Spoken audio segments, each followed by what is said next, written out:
একবার সচিন টেন্ডুলকারকে পান মশালা থেকে প্রায় 20 কোটি টাকার মতো অফার করছিল তিনি যেন পান মশালার অ্যাড করেন, কিন্তু তিনি কি করছেন সেটা রিজেক্ট করে দিয়েছিলেন। কারণ তিনি তার বাবার কাছে প্রমিস করেছিলেন যে তিনি কখনো কোনো তামাক জাতীয় পণ্যের প্রমোট করবেন না।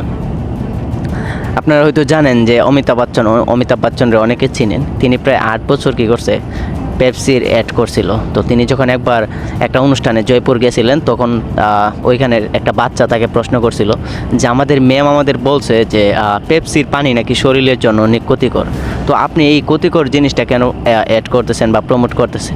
এরপর থেকে তিনি কিন্তু আর পেপসির কী করে নাই, অ্যাড করে নাই। আপনারা হয়তো বিরাট কোহলিকে চিনেন। বিরাট কোহলিও কিছুদিন পেপসির অ্যাড করছিল, কিন্তু পরে ওইটা বাদ দিয়ে দিছে। আপনার তো রোনালদোকে চেনেন। রোনালদো একবার কী করছিল, 2020 ইউরোতে কোকাকোলার বোতল টেবিল থেকে নিচে রেখে দিয়েছিল। তিনি বলছিলেন যে ফ্রেশ পানি খাও, হ্যাঁ শরীর সুস্থ থাকবে। কোকাকোলা কী হচ্ছে শরীরের জন্য ক্ষতিকর, ওই জন্য তিনি কী করছিল, এটা রিজেক্ট করছিল। তখন কী অবস্থা হয়েছিল আশা করি সবাই জানেন। হ্যাঁ, যে সারা পৃথিবী একটা উলটপালট লাগিয়ে গেছিলো। কোকাকোলার প্রায় $4 বিলিয়ন ক্ষতি হয়ে গেছিলো। বাংলায় টাকা হিসাব করলে প্রায় 30-32 কোটি টাকার 30-32 হাজার কোটি টাকার মতো। এখন কথা হলো আমাদের এরকম অনেক উদাহরণ আছে অনেক, কিন্তু বাংলাদেশে আসলে এরকম কেউ পাবেন যে এরকম কিছু করছে যে মানুষের জন্য? আমি তো দেখি না এরকম কেউ আছে।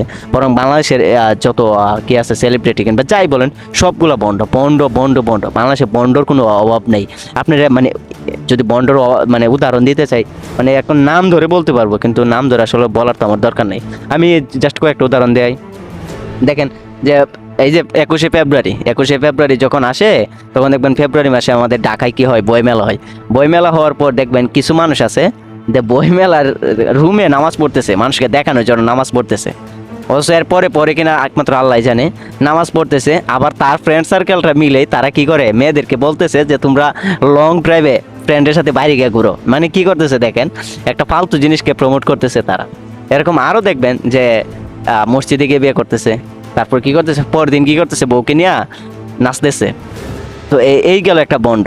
মানে তারা হয়তো কয়েকটা জিনিস ভালো করতেছে, কিন্তু আপনার এই ভালো থেকে খারাপ করতেছে বেশি। সে যে আমাকে ধরেন, আমি একজনকে কথা বললাম, সে আমাকে পড়াইতেছে, বলতেছে হ্যাঁ তুমি এইভাবে চলিও, ওইটা করিও, ওইটা করিও। এখন সে কি করলো, গিয়ার নাচানাচি করলো। এখন ওইটা করি আমি তো বুঝলাম ভালো, কিন্তু ওই যে নাচানাচি যে করলো ওইটাও তো আমার আবেগে কাজ করবে, আমি একটু নাচানাচি করি ওনার মতো হই। সো এরকম বন্ড বাংলাদেশে অভাব নাই। আর আমাদের বাঙালিরা কী করে জানেন, আসলে তারা আসলে সঠিক মানে আইডল যে কিংবা সঠিক যে সেলিব্রিটি অ্যাক্টর অ্যাক্ট্রেস যাই বলেন, আমরা সঠিক মানুষটাকে আসলে চিনি না, সঠিক মানুষটা আসলে বের করতে পারি না। আমরা আবেগে যাকে মন চায় তাকে আমরা ফলো করি। এই যে এখন কোকাকোলা নিয়ে একটা ঝামেলা চলতেছে, যে বাংলাদেশে কোকাকোলার এড চলতেছে। আমরা মোটামুটি সবাই জানি কোকাকোলা, পেপসি কিংবা যাই বলেন, হ্যাঁ এগুলো আসলে কোনো না কোনোভাবে এগুলা লাস্টে গিয়ে দেখবেন কি হচ্ছে, ইসরায়েলি পণ্য। ইসরায়েলিরা এরকমভাবে আপনার পণ্যগুলা কি করে, যে সার্ভিস করে। ধরেন আপনি যদি ইউরোপে যান, ইউরোপে গেলে দেখবেন মদের যে বার আছে, মদের বার, ওই মদের বার কিন্তু বেশিরভাগই ইহুদিরা চালায়। কিন্তু কিভাবে চালায়, ধরেন আমি গোলামবাড়ি, হ্যাঁ আমাকে তারা টাকা দিল যে তুমি একটা দোকান দাও, ওইখানে মদ আনো, হ্যাঁ মদ আনে বিক্রি করো। এখন আমি কি করলাম, একটা দোকান দিলাম। আমি আবার কি করলাম, আরেকটা মানুষকে ম্যানেজার হিসেবে রেখে দিলাম। সে দোকানটা চালাইলো, বললো তার দোকান, হ্যাঁ। এরপর সে কি করলো, আবার কিছু স্টাফ রেখে দিল, হ্যাঁ, যাতে ওই মদ সাপ্লাই দিতে পারে কিংবা মানুষের আপ্যায়ন করতে পারে। এখন কিন্তু আসলে জিনিসটা কি হয়েছে দেখেন তো একবার, আমার মেইন টাকা আসলে কে দিয়েছে, ওই ইসরায়েলির বেটা টাকা দিছে। ঠিক ইউরোপে গিয়ে দেখবেন মদের বারগুলো এরকম, বেশিরভাগ মদের বারগুলো গিয়ে দেখবেন এই যে ইহুদিদের, হ্যাঁ তারা কি করতেছে, টাকা দিতেছে, ভাই তুমি টাকা নেও, তুমি দোকান দেও, হ্যাঁ লাভ হলে আমাকে টাকা দিও। তো এই আপনার কোকাকোলা কিংবা পেপসি কিংবা ইহুদির পণ্য যাই বলেন না কেন, সেম তাদের পণ্য এইভাবেই তারা সার্ভিস করতেছে। তারা বললেন ইনডাইরেক্ট তাদের উপর দোষ দিতে পারবে না, কিন্তু আসলে তারাই কিন্তু সব কিছু করতেছে, তারাই টাকা দিতেছে, তারাই মানে প্রমোট করতেছে, তারাই বলতেছে আচ্ছা ভাই আমি টাকা দিচ্ছি, তোমরা ঠিক আছে ব্যবসা করো, আমার ওইখান থেকে লাভ দিও। সো এই যে কোকাকোলার বিষয়টা বাংলাদেশে যে অ্যাড করছে, এখন আসলে অ্যাডটা কে করছে, আপনারা তারে মোটামুটি চিনেন, আমি চিনি, সবাই চিনি মোটামুটি। সে কি করে, কয়েকটা নাটক করছে, নাটক করে কি হয়েছে, অনেক ফেমাস হয়ে গেছে। এখন সে যে নাটকগুলা করছে, আসলে নাটকগুলা থেকে আমরা কি শিক্ষা পাই আপনি দেখেন তো। মানে একবার বিবেক দিয়ে চিন্তা করেন, সে কয়েকটা গালাগালি দেয়, রাইট, উলঙ্গ একটু চলে, কিংবা আরও যারা আছে ওই যে মেয়েদের নিয়ে ফ্লাট করে, হ্যাঁ এই যে উল্টাপাল্টা অনেক কিছু। আসলে এসব থেকে কি আমাদের শিকার কিছু আছে? আপনি একবার বিবেক দিয়ে চিন্তা করেন তো, শিকার কিছু আছে? কিছুই নাই। আমরা আবেগে তাড়িত হয়ে কি করি, তাদেরকে ফলো করি। এখন দেখেন আমাদের এই ফলো দিয়ে তারা কিন্তু নিজের আইটি কি বাড়িয়ে নিতেছে। এখন আমরা যদি তাদের ফলো না করি তো তাদের কি হবে? কারণ একটা সময় ছিল কি অ্যাক্ট্রেস কিংবা অ্যাক্টর যাই বলেন, তাদেরকে তো মানুষ সম্মান করতো না। আপনি প্রাচীন ইতিহাস থেকে এখন পর্যন্ত পড়েন, এই এখন এখন অ্যাক্ট্রেস কিংবা অ্যাক্টর যাই থাকে তাদেরকে বিনোদনের জন্য মানুষ ব্যবহার করতো। আগেকার রাজা বাদশারা তাদেরকে বিনোদনের জন্য ব্যবহার করছে, তাদেরকে টাকা দিত, তার বিনিময়ে তারা নাচতো, গাইতো, বিনোদন করতো।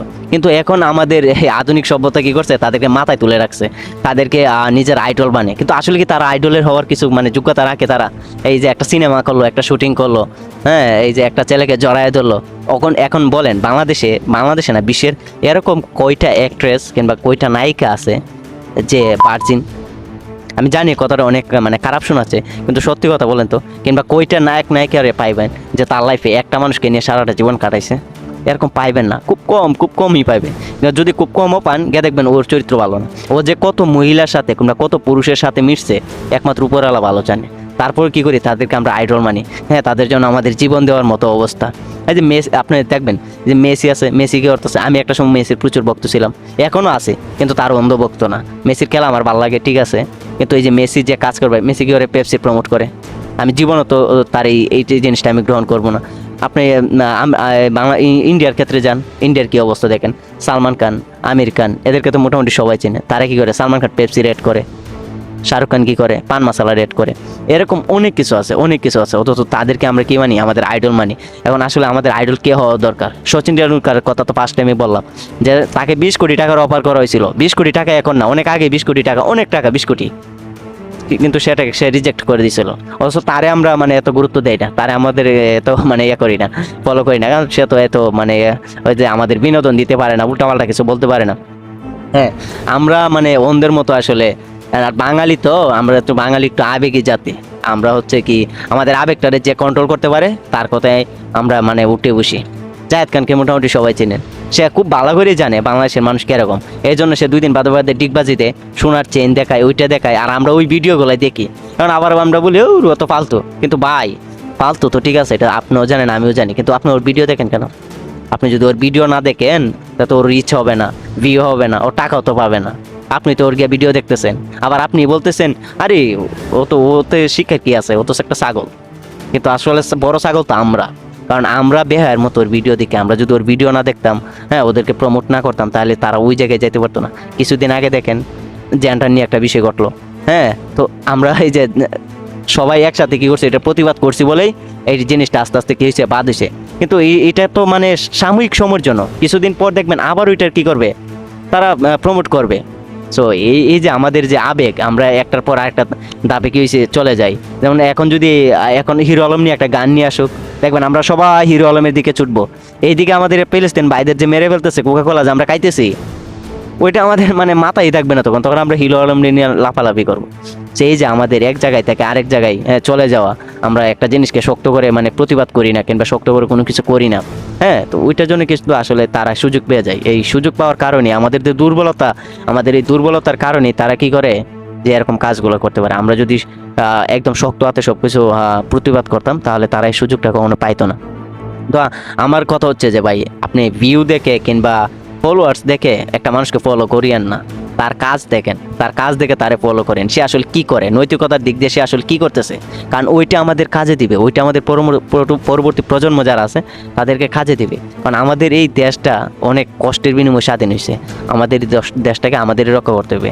আর দিন শেষে কথা হচ্ছে, আমি একজন মুসলিম, আমার দেশ তো অবশ্যই আছে, কিন্তু আগের দিন শেষে আমার একজন মুসলিম, আমার একটা মুসলিম ভাইকে মেরে ফেলতেছে, আর আমি এখান থেকে বসে কিছুই করতেছি না, আমার কিছু করারও নাই। আমি তো ভাবতেছি আমার কিছু করার নাই, আসলে তো আমার কিছু করার নাই, কিন্তু আসলে কি আমার কিছু করার নাই? আমার কি প্রতিবাদ করার কিছু নাই? অবশ্যই আছে। এই যে পণ্যগুলো খাইতেছি, ওইটা নিয়েই তো তারা আমাদের ভাই বোনদেরকে মারতেছে, আমাদের কাছে টাকা নিতেছে না, ওইটা নিয়েই তো তারা কি করতেছে, মারতেছে। তো আমাদের আসলে অনেক কিছু করার আছে। আপনি আপনার দায়িত্ব ঠিকমতো পালন করেন, দেখবেন আপনার বোন ভাই যাই বলেন সবাই একটা টাইমে ঠিকই হ্যাপি থাকবে। এই যে আমাদের টাকা নিয়ে যে তারা এত লাফালাফি করতেছে, যদি আমরা ওইটা প্রমোট না করি কিংবা আমরা যদি বন্ধ করে দিই, আমরা যদি না খাই, তো তারা কিন্তু টাকাটা এখান থেকে লস হবে। হ্যাঁ, তো আমাদের দরকার যে এইগুলা একটু বিবেক দিয়ে চিন্তা করা, আবেগ দিয়ে চিন্তা না করে একটু বিবেক দিয়ে চিন্তা করেন। কারণ আপনার একটা সুস্থ সঠিক সিদ্ধান্তই আপনার আরেকটা ভাইকে বাঁচাতে পারে। ভালো থাকবেন, সুস্থ থাকবেন। আসসালামু আলাইকুম।